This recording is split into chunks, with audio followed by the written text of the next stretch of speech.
Yeah, I mean, it is kind of a weird announcement to make when you're like, I'm not going to do something, like, you don't like candidate campaign rally or something, but on the other hand, you might just put out a press release and let people know that there's a big announcement coming or something, like, I don't know.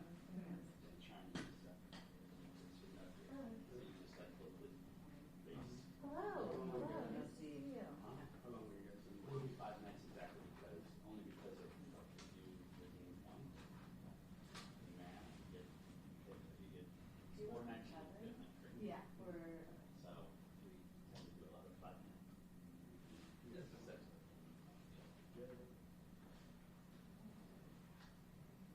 Hey, how are you? Well,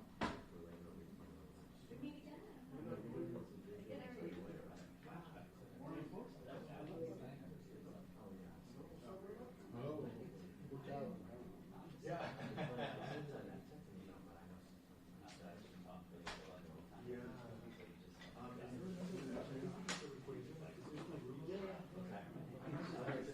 For sure, absolutely. And it was all tragic. Figure out the audio. Plug it in, tripod, and kick it in.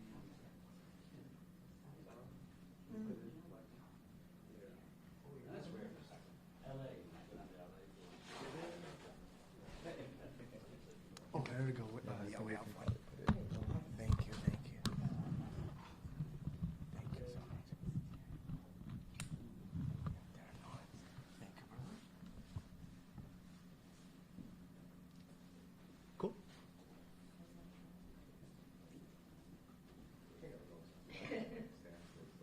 Oh, yeah, no. I'm surprised this what they usually do.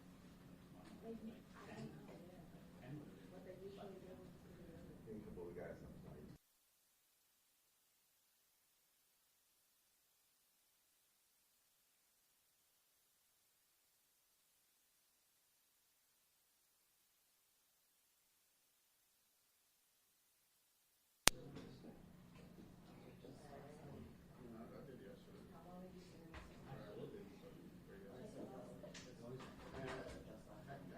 Yes. That was like 8 hours ago. Yeah. literally figured it out. Yeah. This stuff, which is the worst work exactly. I bet I mean technically too, right? Yeah. Well, except for the fact that Yeah.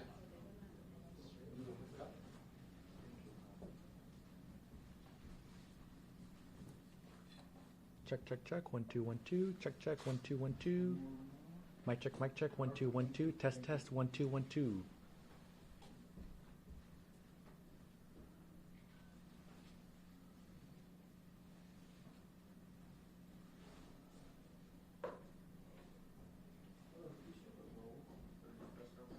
Good morning, everybody. We'll start in a little bit. Can you start the live stream though with the pending safety? Yep. Thank you. 10 minutes or so. Start from the way. How long will it last? 20, 30 minutes. Okay. I mean, well, that's including all of your questions and everything. So. Tomorrow is good at midday, right? You Wi-Fi? Yes. Wi-Fi's it's on this little. Well, I mean, they just tweeted it, so the embargo is clearly gone. Okay. Oh, yeah. Oh, wait, you Thank you for the Wi-Fi. Good. Oh, there we go. Oh yeah, that little. Of course, yeah. So funny, yeah. Each one knows better I know. than the spokespeople.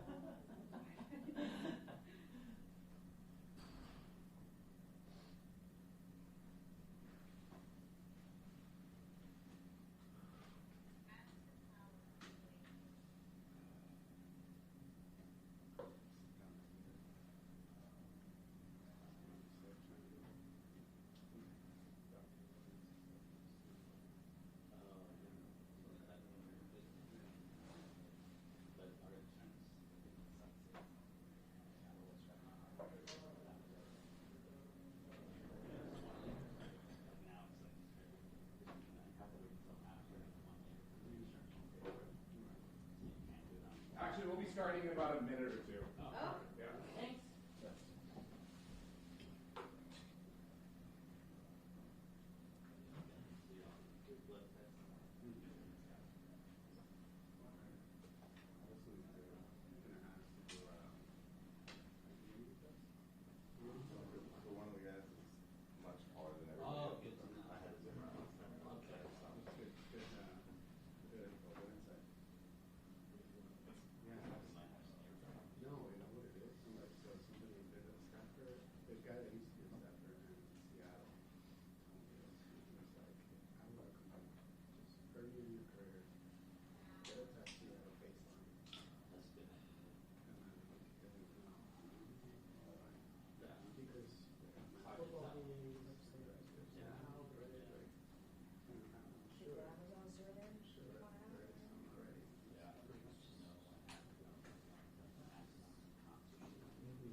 Good morning, and thank you for coming here today. My name is Mike Colombo. I'm a partner with the Dillon Law Group, and I have the honor of representing the plaintiffs in a lawsuit that we have just filed. We have filed this lawsuit because the map enacted in Proposition 50 for California's congressional districts is unconstitutional. The map is designed to favor one race of California voters over others. This violates the 14th Amendment's guarantee of equal protection under the law and the right under the 15th Amendment to not have one's vote abridged on account of race. When drawing the Proposition 50 map, the chief consultant who drew the map has stated that the first thing that he did was to increase the power of Latino voters. Additionally, the state legislature has announced that the maps increase the power of Latino voters. Oh.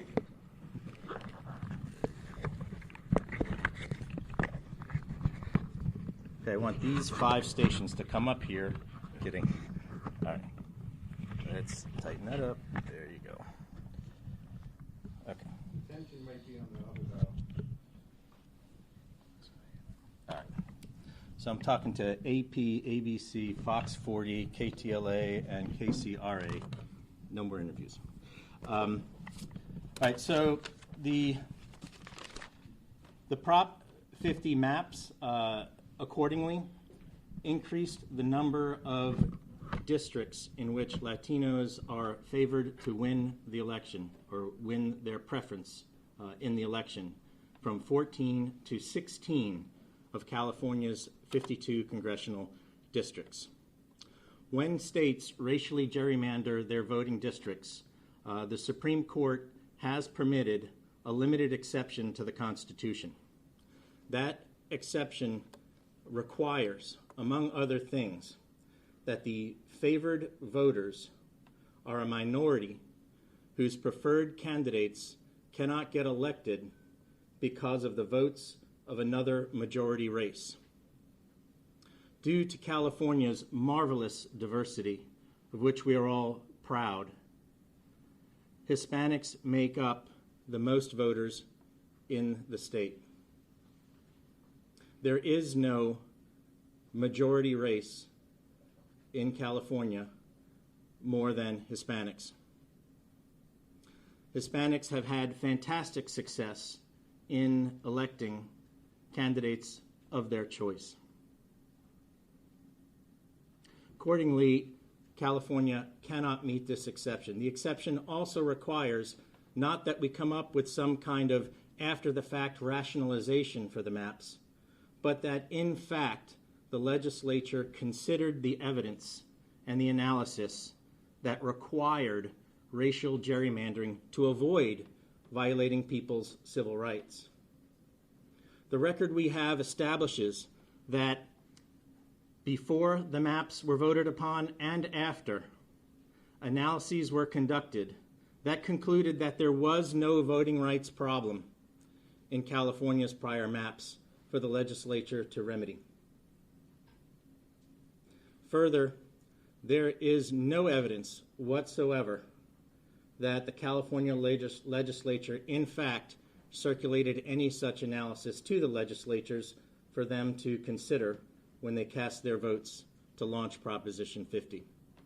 Accordingly, California cannot satisfy the Supreme Court's exception, and Proposition 50 will be found unconstitutional. I'm turning over to David Tengipa, one of the plaintiffs, who would address you next. Good morning, everyone. I'm Assemblyman David Tengipa, and as an elected official here in the state of California, I'm appalled by what has happened, with what the legislature really pushed through, with what the governor has done to violate and break the Constitution. And when I said that the fight for California has just begun, I hope everybody and anybody knows I meant that. As the first Polynesian elected ever to the state legislature, I understand the diversity and the beauty that this state has. And what we have seen with Prop 50, these maps, they are completely diminishing the voices of other groups to benefit other groups. They have weaponized this entire process, and they have lied to the California voters. They have lied to the people of California, and what this is about is holding those individuals accountable. What this is about is fighting for our voices to make sure that we are all heard, the same as everybody else. We have watched this entire process from the very beginning in the Elections Committee. Nothing was given to us to define why they are doing this. Nothing was given to us to make sure that they were following the Constitution. Nothing. Lies after lies after lies. You can go back and listen to them yourself. The other members stated that they voted on this without even reading it. How can they say they were protecting our voices? The chair of the Elections Committee didn't even know that the maps had changed while we were voting on them. How can they say they were protecting our voices? This whole process was a sham. And with this lawsuit, we will make sure that we will expose it and we will hold those accountable. That is what this is about. Thank you. And now a word from Corinne Rankin, the chair of the California Republican Party. Thank you. Good morning, everyone. My name is Corinne Rankin. I am the chair of the California Republican Party. And on behalf of the California Republican Party and its board of directors, we're proud to have signed on to this lawsuit. We have a very diverse board of directors at the party. And for us, this is one about the Constitution. It's about the rights that our ancestors have fought so hard for in this country.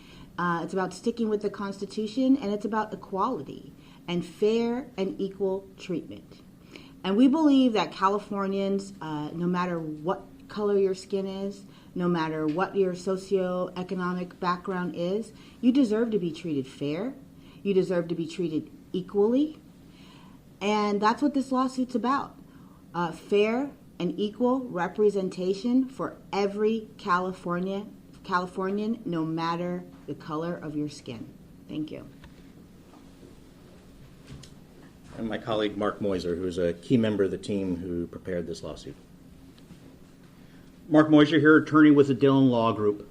The 14th and 15th Amendment of the United States Constitution was designed to create a colorblind society. Because of the racism in this country, from the 1860s through the 1960s, Congress felt that they needed to remedy that, and they did so with the Voting Rights Act. And the Supreme Court has been very clear. If you are going to draw what are called Voting Rights Act districts, VRA districts, if you're going to do that, there is a three-part test that you must fulfill before you draw those districts. It is abundantly clear by the testimony of the legislature and the testimony of Paul Mitchell that they drew 16 VRA districts in California. The Supreme Court has said that before you draw that, the legislature needs to ensure that there is a problem of racism, that there's a problem that the majority is preventing the minority from being elected, and that because of this problem, they're going to remedy it with the lines that they are in fact drawing. As you heard from Assemblymen, they never received that analysis. The legislature never debated or discussed whether there was a past problem, whether they met the Jingles three-part test. And the third test of Jingles, this test laid out by the Supreme Court, is that a white majority, and that majority means more than 50%, a white majority voting as a bloc prevents a minority from voting in almost all circumstances. California has probably the most diverse statewide elected officials. You look at our congressional delegation, look at the Assembly, look at the Senate. Because of our diversity of population, we have a diversity of politicians. There is no white majority in California. There is no white plurality in California. The leading demographic is the Hispanic community. And we expect the evidence will show that the voting patterns in California will show that Californians vote on party lines, not based upon the color of your skin. We believe that the Supreme Court jingles test cannot be satisfied by the state. As such, under the 14th and 15th Amendment, the maps drawn by Prop 50 will be considered unconstitutional, and we are asking a federal 3-judge panel to find Prop 50 maps unconstitutional and go back to the commission maps. We will take your questions now. Maya Miller from Cal Matters. How does this legal challenge fit in with the potential for the Supreme Court to make drastic changes to the Voting Rights Act? Sounds like you are making a similar argument to what the Flint case are making. I think the question in that case is really about the exception, right? It's really about whether the Voting Rights Act can provide an exception to the Constitution in the way that it's being used. Our lawsuit is not challenging the current legal framework. We're saying that under the current legal framework, the maps are unconstitutional. Do you want the current legal framework to stand? It's not part of our lawsuit. If the legal framework does change, it will change our lawsuit. But our lawsuit that we filed today is within the existing framework that we have. And then can I clarify on the statistics that you're using? What statistics are you using to determine the ethnic and racial minority groups in California? Like, are you using census data, American Community Surveys projections? Like, what are you using for that? Our experts are using all of them. They're using the state's database where they've used Hispanic surnames. We are using the census data and then the yearly census data. So all of that is being considered in this. I'm just confused because there's an option to be Hispanic, not white, and white, not white, Hispanic, and white, not Hispanic. So I don't understand how you're saying that the majority of Californians are Hispanic, but not necessarily, like, it's not mutually exclusive. We're not saying that we're saying the plurality. According to the census, according to legal, the CVAP numbers, there is no majority. There's no white majority. There's no Hispanic majority. We have pluralities. And so regardless of the test that you use, there is no majority of any race in the state of California. And just to clarify, when the lawsuit, if the court agrees that we've established that the lines have been drawn based on race, which we think the statements conclusively show, the burden will shift to the state to prove that it met that exception.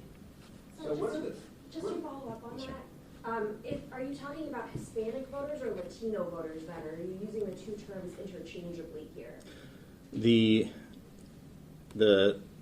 demographic data uses the word Hispanic. So that is the word that, in terms of a legal discussion, we have to stick with that because that's where the data is. The political rhetoric that you've heard from the legislature uses the word Latino, but the data is the word Hispanic. That's why we're using that term. So how does this actually play out? If the judges say this thing's unconstitutional, we just end up with the maps that we already have on the election, and what are we looking at in terms of timing on all of this? So we're asking for an injunction. So over the next couple weeks, the 3-judge panel will hear evidence of whether they're going to enter an injunction to prevent the Prop 50 maps from going into effect. We anticipate that whoever loses that argument will be able to go to the Supreme Court, and we anticipate that that decision will probably need to be made before December 19th when candidates can pull papers for signatures in lieu. So over the next 6 weeks, the question before the courts will be which maps are the voters going to be voting on in 2026. After the initial TRO preliminary injunction phase is over, we'll move into the discovery, depositions, and all that, and we would anticipate sometime next year actually hearing the merits of this matter. So if this does get appealed to the Supreme Court, do you think at that point it would then like intersect with the Louisiana case? Or how much does this lawsuit today hinge on that Louisiana case that's before the Supreme Court? Again, the Louisiana court, or the Louisiana versus Calais decision is about, if you read what the Supreme Court asked in their brief, whether the Voting Rights Act itself is constitutional.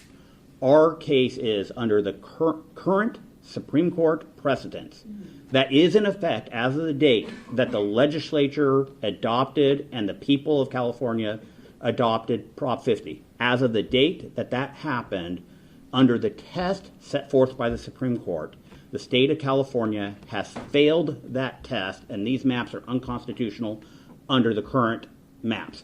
If the VRA is deemed unconstitutional, then our case still is able to proceed because the state of California would have violated under the old test or the new test. But based upon what is the law of the land today, Calais will have little impact on what we have argued. And then also the Citizens Commission that made the prior maps, they also considered race in drawing their districts. They drew Voting Rights Act districts. So why does the passage of Prop 50 have any bearing? Why wouldn't you have sued 4 years ago when they made those maps that did take race into consideration, just like these maps did? Well, I can give you a very clear example of that. I represent a non-VRA district, and because of these maps, I now live in a VRA district. How can that justification make sense? How can that justification make sense? They have moved the lines where I now live in a congressional VRA district, but I represent a non-VRA district. That has changed the entire process to where there was no justification. We have been able to watch what the Citizens Redistricting Commission in committee was doing the entire time. But in 4 days, they did not do any of that. There was no legal justification to it. And that is why we are challenging these maps, because it doesn't make sense. Because individuals like myself who represent a different district now live in a VRA district. That is what these maps have done. That's what's been forced. It has diminished the voices of a lot of people across the state of California, and we're going to push back on that. And just to be clear, we're challenging what the legislature did a couple of months ago. If they violated the Constitution, they violated the Constitution. If they didn't, they didn't. Whether or not the commission did or not 4 years ago is not part of our case. I think what Laura And the was maps have asking- changed. But yeah, how is what the drawing of these maps in taking race into consideration, how is that more problematic than the way the prior maps were drawn, which also took race into consideration? What's the difference? Why is there a lawsuit now, but there wasn't a lawsuit then? Well, those are different questions, but look, I'm not challenging what the commission did. I'm not examining everything the commission did, so I don't know if the commission did it right or not. Can I ask, are you objecting to the fact that these maps were drawn so quickly that there was not enough time to do any sort of justification, that there was an issue with a majority or a certain group overpowering another ethnic group's vote? It's exactly the opposite. They did the analysis, and the analysis concluded that there was no problem, and they still drew the maps. And there's actually a second analysis that was done after the maps was drawn that concluded the same thing. There was no VRA, there was no voting rights problem before they drew the maps. There was no problem to remedy by these maps. These maps did additionally racially gerrymander and increase one race's voting power over others. That's the problem. So you're from the Dillon Law Firm. Obviously, the founder of the Dillon Law Firm is now the Assistant Attorney General looking at civil rights issues. Is there a role for the Justice Department? Is there a role for the Civil Rights Department in this? That's possible under the law, but I don't know what they're going to do. Who's funding the lawsuit? Go ahead. The National Republican Central Committee NRCC has been funding this. Congressional Committee. Sorry. Congressional. National Republican Congressional Committee.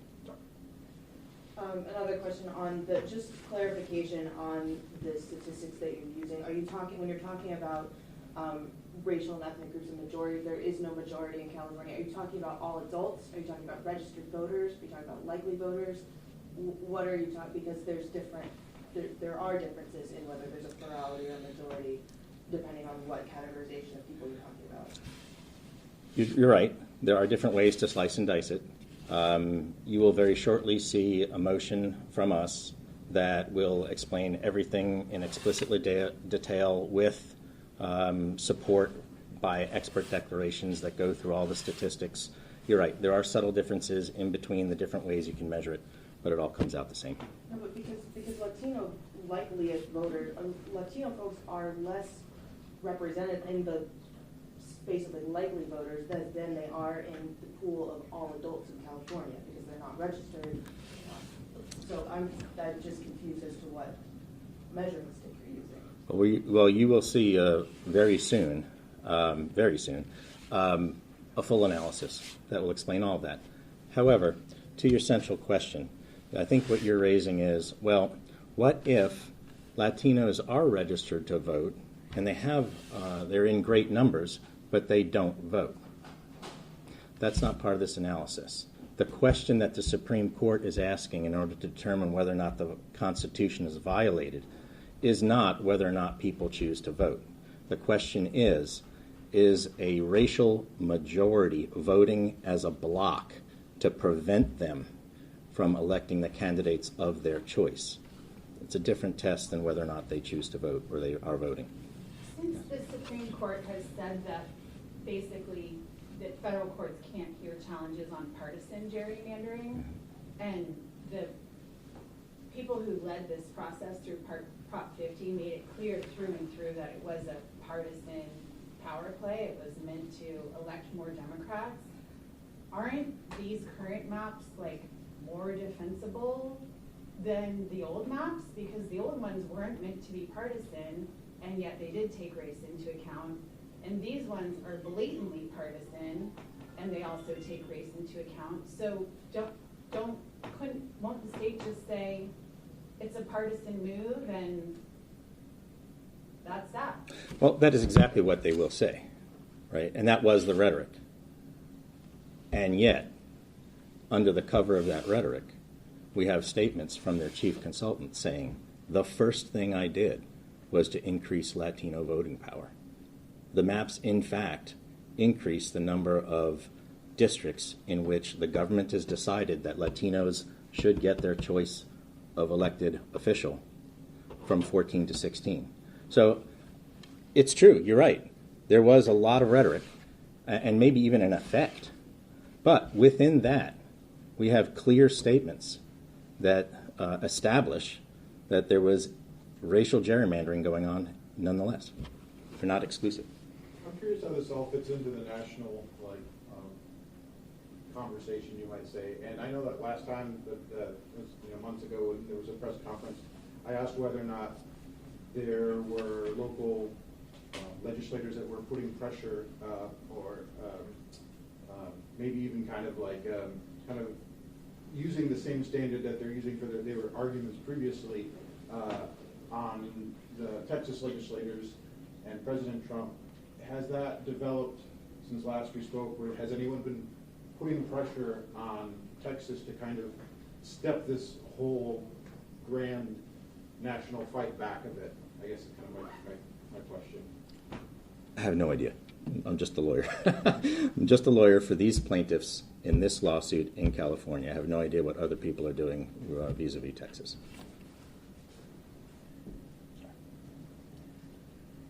Anyone else? Mr. Meiser, I was just curious. A couple months ago, you had said that you intended to file a lawsuit that would be seeking to kind of put the maps on hold while the Supreme Court makes its decision in Calais. And I'm just wondering if that strategy has changed or if that's still the plan with this lawsuit. We are asking for the three-judge panel, or if we have to go to the Supreme Court, to put these maps on hold, which will mean that in 2026 we go under the elections will be held under the commission maps. I think everybody who follows the Supreme Court knows that Cal-A is going to come down. How Cal-A comes down will have effect on the nation on how they redistrict. It could have an impact on the maps drawn by the commission. It could have, but it will have an effect on because we have a lawsuit. The Supreme Court and all federal courts can only enter decisions based upon the parties that are before them. There is no lawsuit against the commissions, but there is a lawsuit regarding Prop 50 maps. When Cal-A comes down, if it affects these Prop 50 maps, we will probably have to amend our complaint and based upon whatever the Supreme Court says. But the purpose is, under the current Supreme Court test of when a state is allowed to draw voting rights districts, we believe that Prop 50 maps are unconstitutional, and we are asking that they be enjoined and not go into enforce. And if after that happens, if the Supreme Court changes the test, we will amend our lawsuit accordingly. But courts can only make decisions based upon the parties that are before them. So whatever the Supreme Court does is technically only affects Louisiana because that is the only party in front of them. Our lawsuit, though, because it's an active lawsuit, that reasoning will now affect any parties that are before the court at that time. And just to be clear, it's our position that California congressional candidates need to know in about 6 weeks where the lines are. So that's about how fast we think this case needs to move. Cal-A may take months more. You think they'll move that fast? What'd you say? I have a question for Chair Rankin. Publicly and privately, there have been Republican Party operatives, elected officials, candidates who have criticized your leadership and called on you even to resign. They said that the failure to run a functional organization with fundraising power and strategy is a key factor in the magnitude of the No on 50 campaign's loss. What is your response to these criticisms, and do you believe that the party left everything on the field to try to win the No campaign? During the last 3 weeks of the No on 50 campaign, the California Republican Party raised and spent $11 million. And we left it all on the field. We did a robust mail program. Our job is to message to Republicans and make sure that Republicans are turning out. We've sent about 10 mailers. We've spent millions on digital ads, on YouTube ads, text messaging campaign. We left it all on the field, and we were the last man standing. To get Republicans. To reach out to Republicans and make sure they turned out. And I think we did an excellent job. I'm very proud of the work that the California Republican Party did. I'm proud of our grassroots effort, all of our central committees throughout the state of California. They were getting out to vote every single weekend. We were phone banking every weekend. We were door knocking every weekend. We had a robust grassroots effort. Everyone worked incredibly hard. I'm proud of our staff. I'm proud of our central committees, and I think we did an incredible job. We worked as a team, and we are 100% united. Thank you. Just to follow up on the mailers, though, there's been some criticism about people who have voted weeks ago who received get out the vote mailers the week of Election Day, and that is, shows some not exactly savvy culling of the list of who has already voted and who has not. Do you have any response to those criticisms? We will perform an after action. I believe that with this rushed special election, I believe we did, again, an incredible job of making sure that we reached out to Republicans. Thank you. Last question. This is for the party chairwoman. Newsom challenged Colorado, Illinois, New York, Maryland, Virginia last night to respond in kind. I'm wondering if you can speak to how the state GOP is going to, message in the next year, knowing that similar.